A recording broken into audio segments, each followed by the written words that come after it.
Hello and welcome to another episode of Stream It or Leave It. Today we're going to be talking about 9 Perfect Strangers. Just a quick programming note first though. I am going to be doing Riverdale videos every second week. I feel as though there's just not enough in a single episode to warrant its own videos, so I'm going to be combining 2 episodes into one video.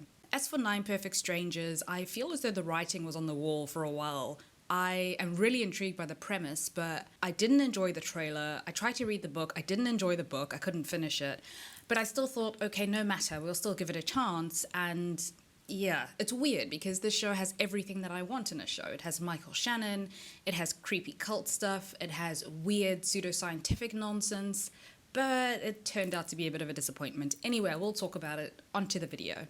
So we meet the 9 strangers who are all on their way to a wellness retreat. Michael Shannon, or Napoleon, his wife and their teenage daughter Zoe, he's really looking forward to it, but they're pretty reluctant. And influencer Jessica and her boyfriend Ben, she's looking forward to it because they have issues and she feels they need to work through them. Ben isn't quite so thrilled. Melissa McCarthy's character Frances is a renowned author and she's excited but nervous about going. She seems to be getting over a relationship and she also gets a call from her agent telling her that not only do her publishers not want her book, they want to buy her out of her contract, and this sends her a little over the edge for a minute. And as she pulls over, we meet Bobby Cannavale's character, Tony, who maybe has a drinking issue. He's also on his way to the retreat. Luke Evans, Lars, and Regina Hall's character, Carmel, bump into each other at the local store on their way to the retreat, and Carmel looks especially fragile. So obviously there's some weirdness, and Lars is the one who asks the most questions. He seems kind of suspicious. The nurses at the retreat tell him that they do blood draws every day in order to tailor the wellness journeys for their guests, and they also have an MRI machine there for some reason. Then we meet Masha. She kind of glides into the room with this angelic music playing in the background.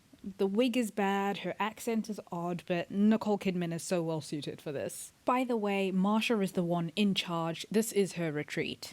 Obviously, she's surveilling everyone on the grounds at the retreat, which might be the least creepy thing here because it's so expected for a place like this. During a group session, Lars the skeptic tells Masha that she has to be open about herself if they're going to trust her, and she does tell them her story. She was once a corporate exec CEO type, a workaholic, and she was actually shot, technically dead, and one of the guides at the retreat, Yao, who is played by the impossibly gorgeous Manny Jacinto, was the paramedic who saved her life. Something that Masha says triggers Zoe and she runs off, and we learn that her twin brother Zach passed away 3 years ago. So yeah, Michael Shannon's family has been through some trauma even though he's trying to positively think his way out of it. Lars, by the way, also tells the group that Masha accepts less than 10% of her guests who apply, and the group suspects that she picks the most damaged people.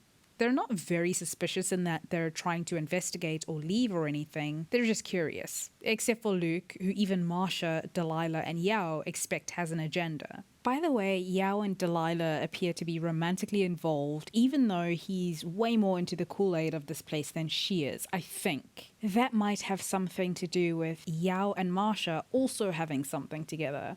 Yao tells Masha at one point that Delilah is jealous, so I assume that Delilah knows, and she's the reluctant third in this maybe throuple with their boss/cult leader. In the second episode, we get the grave digging activity. It's kind of your run-of-the-mill culty nonsense, and it's weird because in this show, even this is just boring. The point is to force the guests to confront their regrets, and then they're meant to rebirth themselves into their new lives. Frances is so over it at this point, and by the end of episode 2, she goes to Martha to tell her, but she ends up having an emotional moment and Masha is able to convince her to stay. It's clear to Masha though that she might be losing them, so she instructs Delilah and Yao to start the next protocol. They're really reluctant, apparently it's too soon and it sounds possibly dangerous, but Martha insists that they will proceed. So this should have been the hook, right? What is the mysterious protocol, and will I be tuning in to episode 3 to find out? Nope. I'm honestly not even curious. I really want to say stream it and give it a chance because the cast is excellent. I really enjoy Melissa McCarthy in this, but even she's not enough to get me to stay. If I find out that this turns out to be a really good show, I'll definitely give it another chance, but based on the first 2 episodes, yeah, it's a leave it from me. Anyway, that's it for this video. Thank you for watching.